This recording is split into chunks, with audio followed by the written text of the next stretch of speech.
Good evening. This is Crime Classics. I am Thomas Hyland. Listen.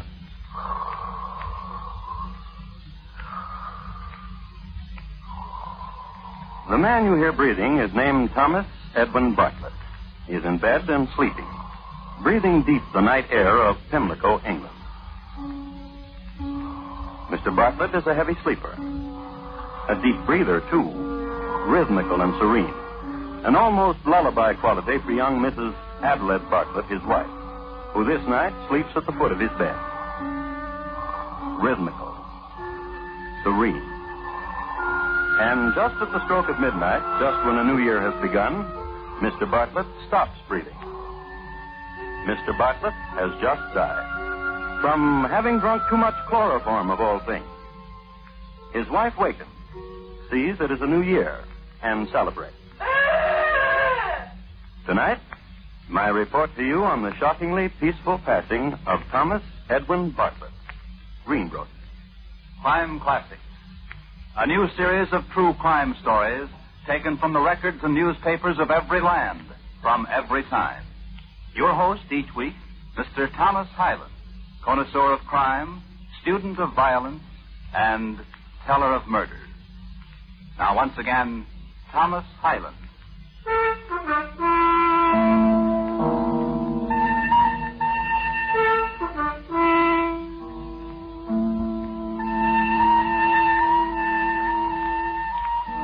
When you heard Mr. Bartlett die, it was New Year's Eve in the year 1885. Some years before this, one springtime, when Mr. Bartlett was breathing 100% perfect, he had responded to the delicate scent of a young French girl, and the aroma went right to his heart.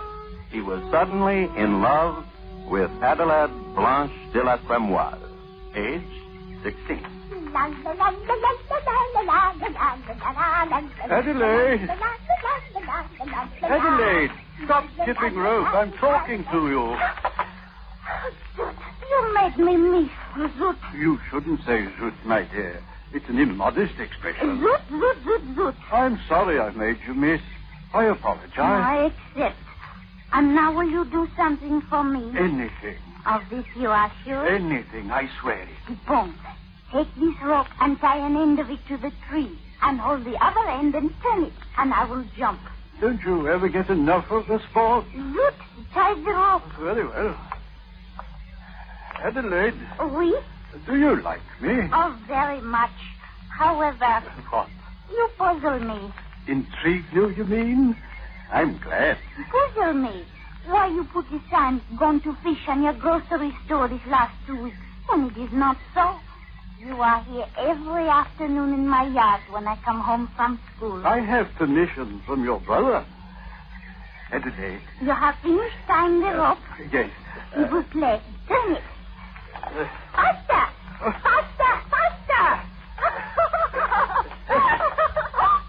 Oh, my dear.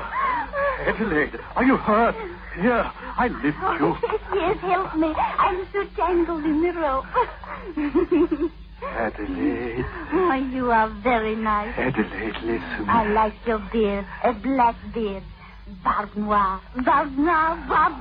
Oh, Adelaide, my dear, will you marry me? Marry you? Yes. But I am still in school. Marry me, and it will be the same. You'll still go to school. And you will help me with my lessons. Every night. And you'll play games with me and jump rope with me. I want to. I will turn and you will jump. Now. Now? Now. All right. Adelaide. Oui? Will you marry me? But of course, Monsieur Barbe Noire. Adelaide. Oui? Turn the rope faster. Faster.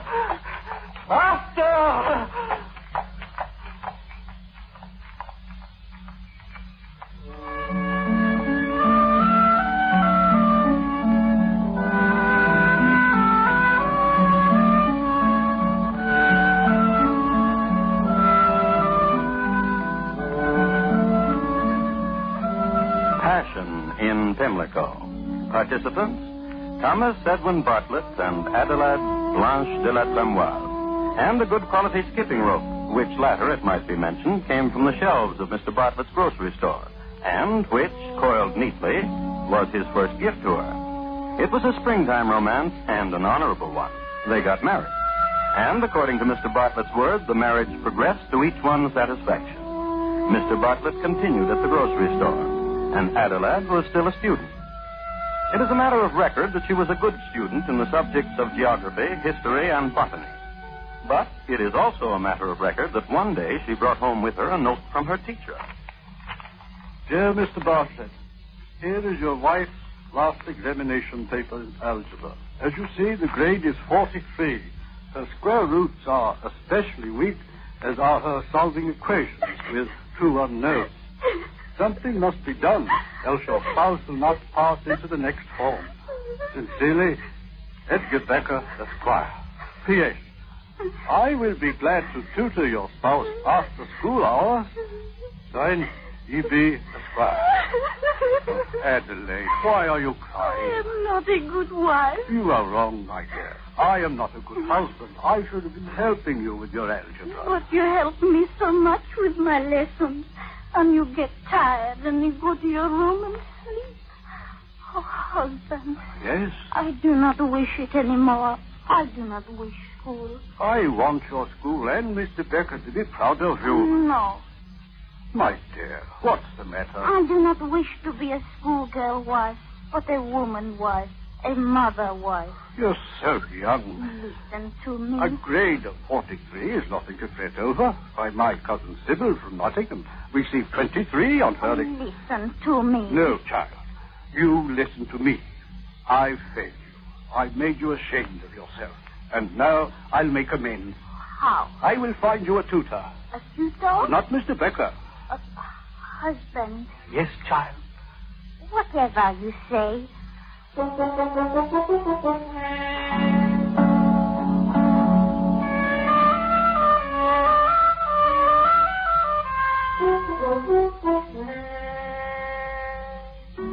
Trouble in Pimlico. Simply this. The girl wanted to grow up, and her husband wouldn't let her. He told her she'd grow up soon enough, but right now she should play and run and scamper. This period in the married life of Thomas and Adelaide was marked by two events. The first, his presenting her upon her birthday with a game of the mind, dominoes, hand cards, imported from Persia. The second, a tutor, a veritable quiz in algebra, imported from Bristol. A young man of 21, accomplished in the 3 R's and other branches of learning. He doted on chemistry, for instance, and one report has it that he was forever indulging himself with practical jokes at the school, with chloroform. They say his headmaster constantly fell asleep while admonishing him. His name? George Dyson, Adelaide, your tutor. This is my wife, Adelaide. At your service. Here is your book. Open it to page 1. A minus 1 equals 0. Therefore, A equals 1. Do you understand that? No. Sit by me. I'll teach you. I'll leave you two alone. Now. Mr. Dyson. Yes? You are very young. You are very pretty. Tutor me. Since the minus quality of 1 changes to a positive quality as you transpose the integer to the right side of the equation mark, it is obvious then if x minus 1 equals 0, then x is equal to 1. Quite obvious indeed. You are a very good tutor. Did your husband tell you I was to live here? Yes, he did. If x minus 2 is equal to 0, what does x equal? 2. I'm proud of you.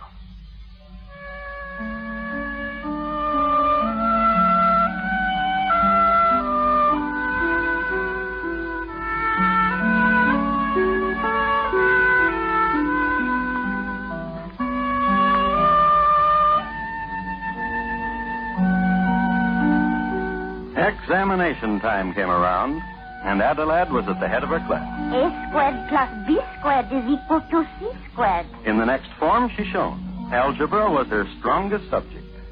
One day, Mr. Becker was astounded when Adelaide stood right up in class and said, The cube root of A cubed minus 3A squared B plus 3AB squared minus B cubed is A minus B.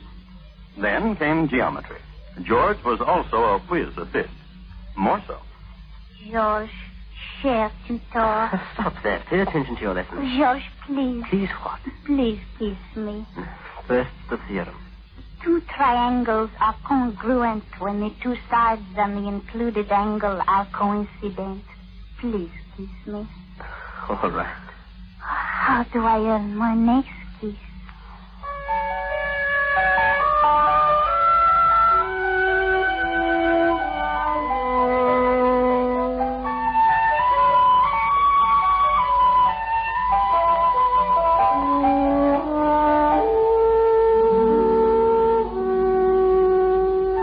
Mathematics in Pimlico. On to trigonometry and the youth. Wife and tutor caught up in the mysteries of logarithms and sines and cotangents and secants. There were field trips, too, to the garden, because George Dyson Tutor believed in practical application of theory. This particular late afternoon, they were endeavoring to determine the height of the flagpole in the garden, using the length and angle of the shadow cast by the pole as points of reference. It was a fine afternoon in the fall. It was an afternoon to be young. Kiss me. You always ask me to do that, Edwin. And you always do kiss me. Now, suppose your husband should walk out here and see us. He knows about us. You're joking. I'm not. He knows. Surely. Oh, do not worry. He's... Kiss me. All right. What a lovely picture.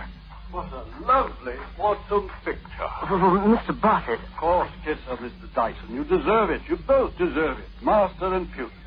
You've done so well together. Go on, Dyson. Kiss her. Go on. Kiss her. Oh, yes. Bravo, bravo. How's trigonometry coming, Dyson? Fine. Fine. Well, cook said dinner will be ready soon. I'll call you when it is. Adelaide. What? Don't you find your husband... He is a boor. I mean, strange. What happened just now? He is a boor, and I despise him. He's your husband. You shouldn't speak like that about him. I'm sorry he's my husband. What would you do if he weren't? You know. I know. I want you to tell me. The things we talked about, if he weren't my husband. I want to tell you something about me you didn't know, Adelaide. Oh, please do. I was quite a chemistry student, too. I could teach chemistry if I wanted to. That is very interesting. Chloroform, for instance, is a chemical. Chloroform? I've heard of it. It belongs to the class of neurotic chemicals which act on the brain and produce loss of sensation. Can it cause death? Carelessly used, it can cause death. Then it is a poison. Let's stroll in the garden. I want to. Chloroform is a colorless, heavy, and volatile liquid, having a peculiar ethereal which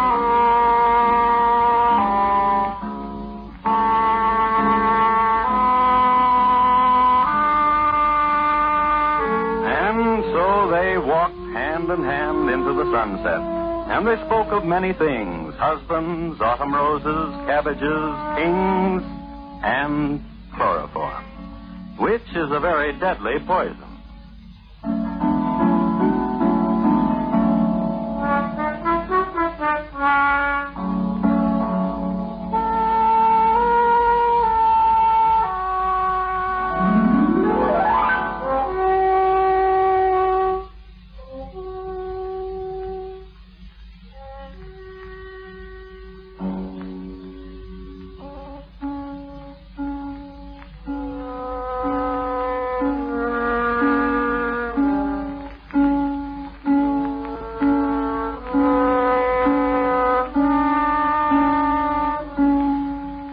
Pimlico, England, is noted in a small way for the color of its sunsets, a quality which some malcontents have attributed to the quality of the dust in the Pimlico air. However, it's well known that the major divertisement among Pimlicans is walking into the local sunset and making plans. So, as not to defy custom, so walked Adelaide and her tutor George. You're very dear to me, Adelaide. Oh, this I know. But it is not the time to speak of it. We were speaking of other things. I used to have fun with chloroform when I went to school. Is it difficult to obtain? In large quantities, it is. However, What? it can be obtained. But there's a difficulty. Oh? It has a peculiar odor. It's easily detectable. It's almost impossible to get someone to drink it. Unless someone wanted to drink it. Who would want to? Some people, I suppose. Adelaide, Yes, George. I've noticed something. Not your husband. He looks poorly. He suffers. Sometimes at night he comes to my bedroom and tells me how much he suffers. From what? He's bilious. Oh, poor man. He complains of his stomach. I thought perhaps that was it. And nervous depression. At night sometimes he sits in my room, depressed. His stomach. And the doctors have told him that. Has he tried mercury? Mercury? Much easier to obtain than chloroform. I could stop at the apothecary's after dinner. Do stop. His stomach is much worse after dinner. I'm hungry. Let us to dinner, Adelaide. Oh, give me your arms, dear George.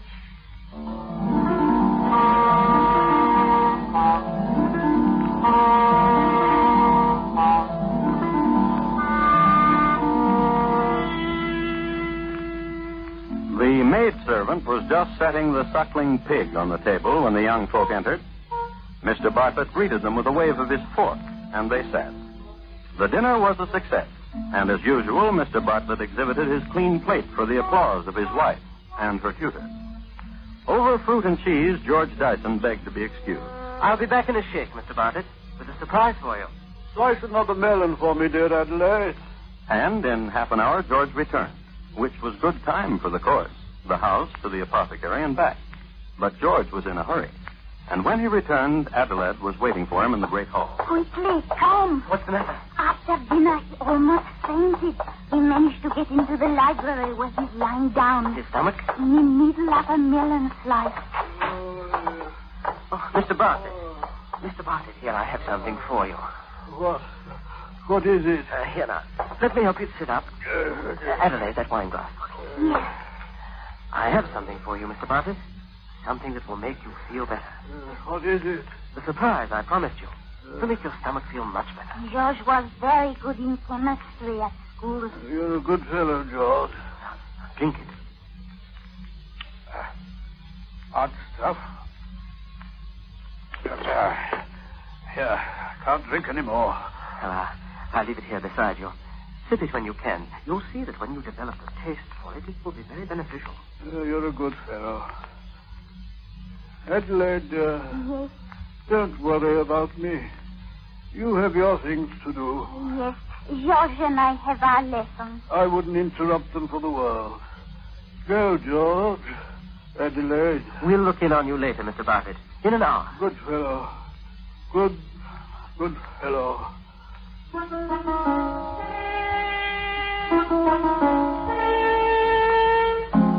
Mr. Bartlett's stomach quieted after a while, and lying there, he had a thought that perhaps it was George's surprise that did it.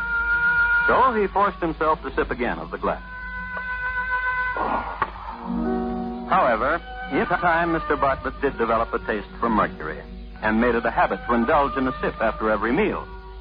Somehow, his stomach responded suitably, and his complaints were not nearly so many. Of course, it should be noted that Mr. Bartlett would reel suddenly and fall down at odd times, and then he was constantly bumping into things, and his teeth dropped out. Some of his more observant friends would mutter among themselves about Mr. Bartlett's slightly bluish complexion. One morning, Mr. Bartlett woke up completely beardless, and from that day on, he never had to shave. But since generally his stomach felt much better, Mr. Bartlett deemed himself ahead of the game, a philosophy which caused comment. Adelaide to George.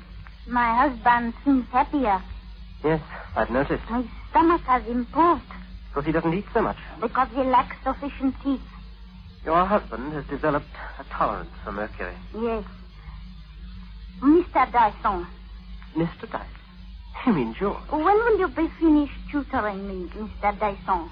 What do you mean? Tomorrow, I should think, Mr. Dyson. What? Tomorrow is the eve of the New Year.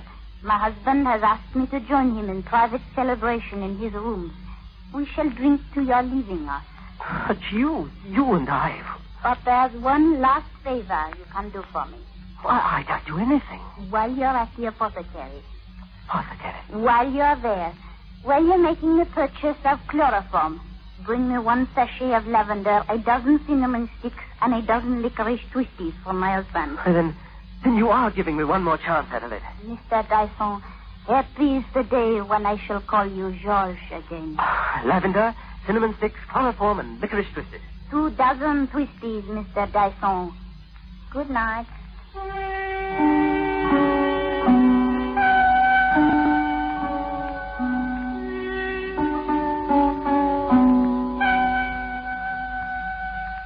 It's 11 o'clock, Adelaide. 1 hour until the New Year and our anniversary.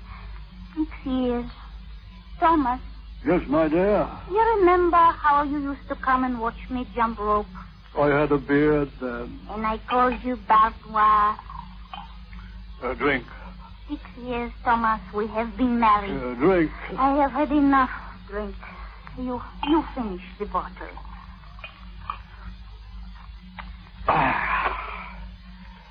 I want you to look at me, husband. Very well. Yes.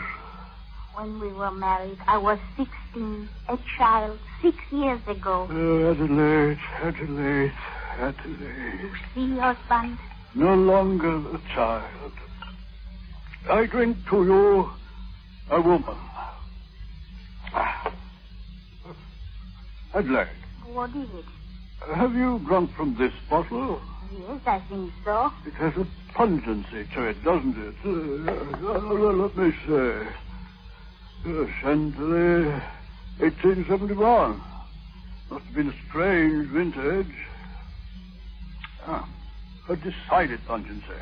An aroma, too. Smell it. My, good. What is it? Lovely? It darted from your nightcap. Tickles. Does it? It makes you so attractive, dear Thomas. Makes me attractive, huh? Tell cook to order a magnum. Later. Finish the bottle, dear, and then I have something to tell you. All right.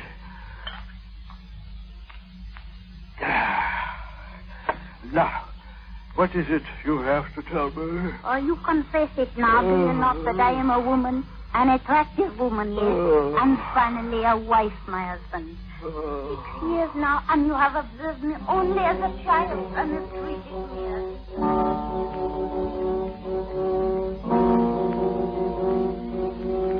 On further passage between them on this, their 6th New Year's Eve together, and their wedding anniversary, on further passage, history is obscure. It is known, however, that they were alone in the house, except for their servants. It is known, too, that 5 bottles of champagne were consumed. 2 bottles Chantilly 1871, a pungent vintage. According to the record, it has been said that a few moments before the new year was ushered in, Mr. and Mrs. Bartlett were both asleep. He stretched across the width of the bed, she at his feet. And once more, I refer you to Mr. Bartlett asleep, rhythmically, serene.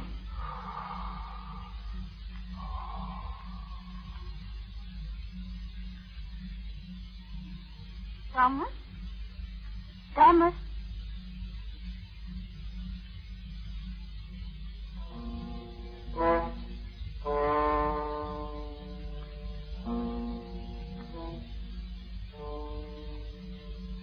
Mr. Bartlett was dead. That didn't do any good. It was another year, but not for Mr. Bartlett. For Mr. Bartlett, a post-mortem examination. For his stomach, evidence of having contained a considerable amount of chloroform. So there was a coroner's inquiry. And there was a verdict of willful murder against Adelaide Bartlett and George Dyson.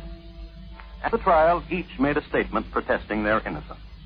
Yes, it is true that I purchased chloroform at various apothecaries, and it is true that the total amount I purchased thereby was sufficient to cause death. However, I used the chemical merely to clean spots from my clothing. I have many pieces of clothing and believe neatness is next to righteousness. It is true also that I became attached to Mrs. Bartlett, but only because she was well versed in matters mathematical. It was a constant source of joy to me to be able to sit and speak with her of an evening of theorems and theories and postulates and corollaries. I loved my husband. He encouraged me to pursue studies of various kinds and decided to please him. On the night of his death, my husband was in good spirits and drank heavily. He, I must confess, was never more attractive. But he fell asleep, a deep sleep. From this he never awakened. I never know why.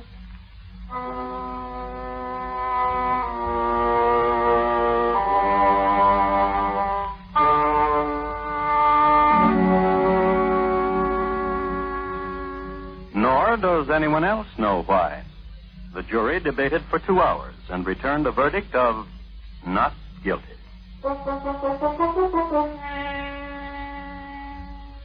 History at this point again becomes obscure. It is not known whether George or Adelaide ever saw each other again, whether they ever again tasted together the dusty fruits of a Pimlico sunset, whether there were any more math lessons or talks of matters chemical. But it may be safe to assume that some of the dust breathed by the Pimlicans on evening walks, some of it has been contributed by George and Adelaide and Mr. Bartlett. You might be interested in knowing where once stood Mr. Bartlett's grocery store, now stands an apothecary. This is all the information I have.